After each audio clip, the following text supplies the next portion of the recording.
This video will explain how to replace an expansion valve switch GPD 3411234 for a 1998 to 2002 Dodge van and 1991 to 1995 Dodge Caravan. The tools needed are 4mm hex, 27mm ring spanner, and eye protection. Always put safety first. Step 1.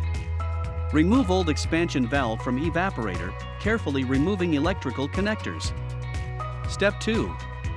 With the valve face inlet up, where screws were placed, carefully remove the low pressure switch using the 27mm ring spanner and refrigerant flow sensor housing using the 4mm hex. Step 3. Place 341123 where the inlet is pointing up, where screws holes are located. Turn it to the right to make sure that the green dot is facing you. Remove the green dot and place the tip of the refrigerant flow sensor inside. Step 4. Put the mounting bracket that holds the refrigerant flow sensor in place, which contains a locating pin. Place the locating pin into the hole and tighten hex bolt to keep refrigerant sensor in place. Step 5. The opposite side is the location of the low pressure switch.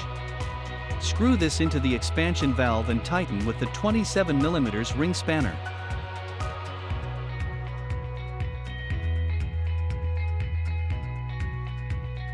For more tech tips, visit gpdtechtips.com.